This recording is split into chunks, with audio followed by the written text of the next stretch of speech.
মিনতি চলে যাওয়ার পর রুবেলের খুবই কষ্ট হচ্ছে। কষ্টে বুকের মধ্যে মনে হচ্ছে ফেটে যাচ্ছে। আবার সেই আক্ষেপ, কবে মিনতির পরীক্ষা শেষ হবে, আবার কবে ফিরে আসবে এই গ্রামে, এই নিয়ে ভাবছে রুবেল। সারাটা দিন কেটে যাচ্ছে। অপেক্ষার সময় যেন কতটা গভীর যন্ত্রণা এবং রুবেল এখনও বলতে পারে, কিন্তু সময় এবং নদীর স্রোত কারোর জন্য অপেক্ষা করে না। তাই রুবেলও সময়টা ধীরে ধীরে সুখে দুঃখের মাঝেই কেটে গেল।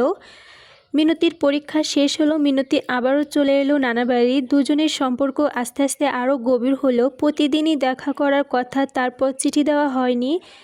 এই কয়েকদিনে বেশ কয়েকবার চিঠি জমা হয়েছে দুজনের কাছে। রুবেল মিনতিকে ডাকলো, এই মিনতি শোনো, কি বলবে বলো, তুমি না আমাকে দেখা করতে বলেছ? হ্যাঁ, এই নাও আরেকটা চিঠি। রুবেল হাসি মুখে চিঠিটা নিল। মিনতি বলল, শুধু নেওয়ার বেলায় আগে আগে, দেবার বেলায় খবর নাই। রুবেল বলল, আমি না কালকেই তোমাকে একটা চিঠি দিলাম? আরে দিব, প্রতিদিনই একটা করে 100 বার চিঠি দিবা এবং 100 বার দেখাও, কথা বলিবা। রুবেল বলল, মিনতি, আমরা এখন বড় হয়েছি, আর পাড়ার সবাই এখন আমাদের প্রতি নজর পড়বে, এবং কে কী ভাববে বলো তো? মিনতি বলল, কে কী মনে করবে তা আমার দেখার বিষয় না, আমি যা বলছি তুমি তাই করবা। আচ্ছা ঠিক আছে, তাই হবে। দুজনেই সারাদিন কথা বলে, এমনকি রাতেও দেখা হতো। কথা শেষ হবার নয়, এ কথা বলার পরেও মনে হয় অনেক কথাই বাকি রয়ে গেছে।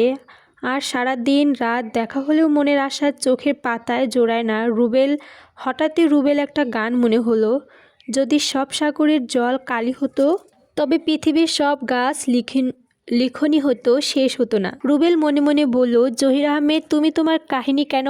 আমি তোমার কাহিনীও সারা জীবন লেখে শেষ করতে পারবো না। তুমি হয়তো সারা বিশ্বের কাছে ইতিহাস রচনা করেছো, কিন্তু আমি তোমার প্রিয়জনের ভালোবাসিও, ভালোবাসার চেয়েও কমতি কিছু হবে না। এটা আমার চ্যালেঞ্জ। জহির আহমেদ, তুমি হয়তো গানে গানে সারা বিশ্বের কাছে জানিয়ে দিয়েছো তোমার ভালোবাসার কথা, আর আমি আমার ভালোবাসার কথা হয়তো কেউই জানবে না কোনো দিন। তবে ভালোবাসা কোনো দিনও গোপন থাকে না। তাই হয়তো হঠাৎ করে মিনতির মামা রুবেল সব চিঠি পেল। তারপর শুরু করলো মিনতির বকাবকি এবং একটা চর মারল। মিনতি কান্নায় ভেঙে পড়ল।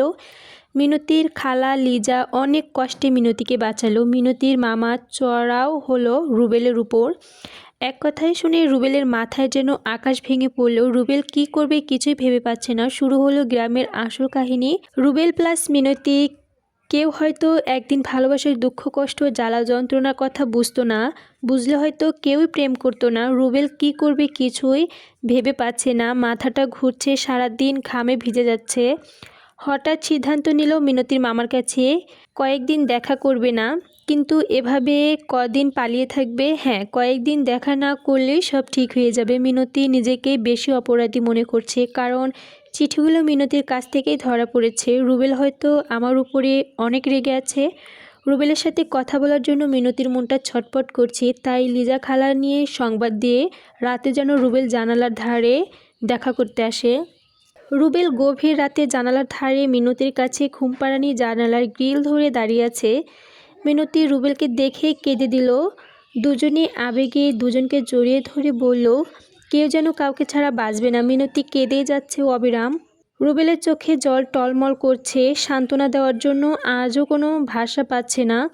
তবু রুবেলকে নিজেকে শক্ত করে বলল, মিনতি, তুমি শুধু কান্না করছো কেন?